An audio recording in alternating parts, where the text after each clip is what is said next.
ప్రజలందరికీ నమస్కారం. మంగళగిరి ప్రజలందరికీ కూడా మరీ నమస్కారం. ఓటేసి మన జిల్లా పార్టీ అధికారంలో వస్తే ప్రతి కుటుంబం 10 కోట్ల ఆస్తి పోటీ చేస్తాం. అట్లాగే అన్ని సామాజిక వర్గాలకి అమలువారిగా సీఎం పదవిస్తాం. అన్ని ప్రాంతాలకు కూడా అమలువారిగా సీఎం పదవిస్తాం.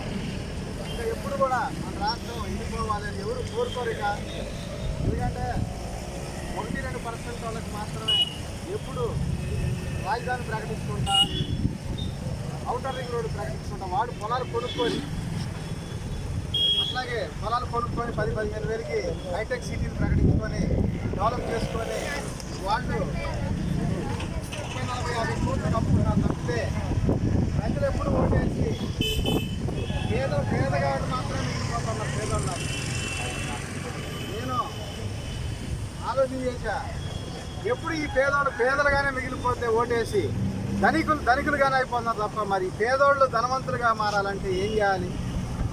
అందుకని ఈ రాష్ట్ర రాజధానిలో రాష్ట్ర ప్రజలందరికీ ఆస్తి కొనిపెట్టి రాజధాని డెవలప్ చేయాలి. అట్లయితే అందరూ ఓటేస్తూ ఉంటారు. అట్లాగే 4 తరాలు పనిచేసిన ఒక ఎకరం కొనలేని కుటుంబాలు లక్షలాది మంది ఉన్నారు. అందుకోసం ప్రతి రేషన్ కార్డుదారుని, తెల్ల రేషన్ కార్డుదారుని సొంత భూమి రైతులు చేసి దానిలో శ్రీకాంత్ గారి చంద్ర మొక్కలు నాటిస్తే 10 సంవత్సరాల్లో 10 కోట్ల ఆస్తి పనులు అవుతాయి. ఇప్పుడు అభివృద్ధి సంక్షేమం రెండు కళ్ళు.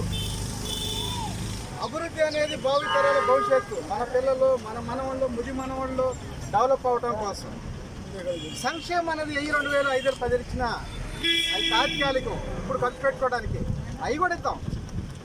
కౌలు రూపంలో ప్రతి రేషన్ కార్డు 10,000 రూపాయలు ఇద్దాం.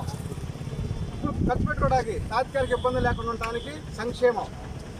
శాశ్వతంగా ఆర్థికంగా ఎదగటం కోసం ప్రతి రేషన్ కార్డు సొంత భూమి రైతు చేసి ఆర్థికంగా ఎదిగేలా చేయాలి. అట్లాగే అన్ని విధాలుగా ఆలోచించి ప్రజలకు ఏం విద్యా వైద్యం ఫ్రీగా అందించాలి. ఎందుకంటే మేము ఏదో మా చుట్టాల హాస్పిటల్కి ఆరోగ్యశ్రీలు కోటి పెట్టుకొని వేల కోట్లు దోసుకోం. మేము నిజంగా పరిపాలన ప్రజలకు అందాలి. వాళ్ళు 1000 రూపాయలు ట్రీట్మెంట్ చేసుకుంటే 1000 రూపాయలు కిల్లే అవ్వాలి. 10,000 రూపాయలు ట్రీట్మెంట్ చేసుకుంటే 10,000 రూపాయలు కిల్లే అవ్వాలి. ప్రజాధనం దుర్వినియోగం కాకుండా మనం వాటిని భద్రపరచాలి. చేయాలంటే ప్రతిరోజు ఏ డిపార్ట్మెంట్లో ఎంత ఆదాయం వస్తుందో కూడా రాజధాని బోర్డు మీద కనపడాలి. ఈ రాష్ట్ర ప్రజలందరూ చూడాలి. మనం గ్రాంట్ల రూపంలో ఎవరెవరికి ఎక్కడ ఇస్తున్నామో, ఏ విలేజ్కి ఎంత ఇస్తున్నామో, ఎంత ఖర్చు పెడుతున్నాం అనేది కూడా ప్రజలకు ప్రతిరోజు తెలియాలి. అది రాజధాని బోర్డు మీద కనపడి. అట్లాగే ఇది అమరావతి అని పేరు పెడతాం వల్ల రాజధాని ఒక హిందూ రాజధాని, ఒక సామాజిక వర్గ రాజధాని ముద్రేసి జనం చేస్తాం. అందుకని కోటి సిరువులతో చర్చి నిర్మాణం చేస్తాం రాజధాని, అమరావతి రాజధాని. అట్లాగే 2 లక్షల ఎస్ఎఫ్టీలో పాలరాతి మసీదు కట్టిద్దాం. ఎందుకంటే అన్ని మతాలకి అతీతమైనటువంటి మన రాజధాని.